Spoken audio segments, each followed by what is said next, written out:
అందరికీ నమస్కారం. అపరాజిత, విష్ణుకాంత, గిరికర్ణిక అని పిలువబడే శంకుపుష్పం మొక్కండి. ఇది పూజలో, వాస్తులో, ఆరోగ్యంలో ఎంత మేలు చేస్తుందో తెలుసుకుంటే ప్రతి ఇంట ఈ మొక్కను తప్పక పెంచుకుంటారు.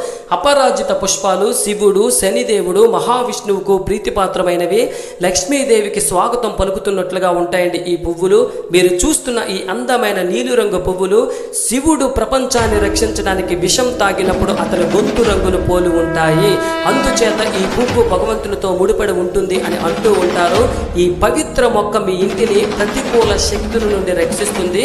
మీకు తెలుసో లేదో కానీ చెడు శక్తులకు అడ్డంకిగా పనిచేయడానికి మొక్కను ఇంటి ప్రవేశ ద్వారం వద్ద తెలిసిన వారు పెట్టుకుంటారు. అపరాజిత మొక్క సానుకూల అయాన్లను విడుదల చేస్తుందని నిపుణులు చెబుతున్న మాట.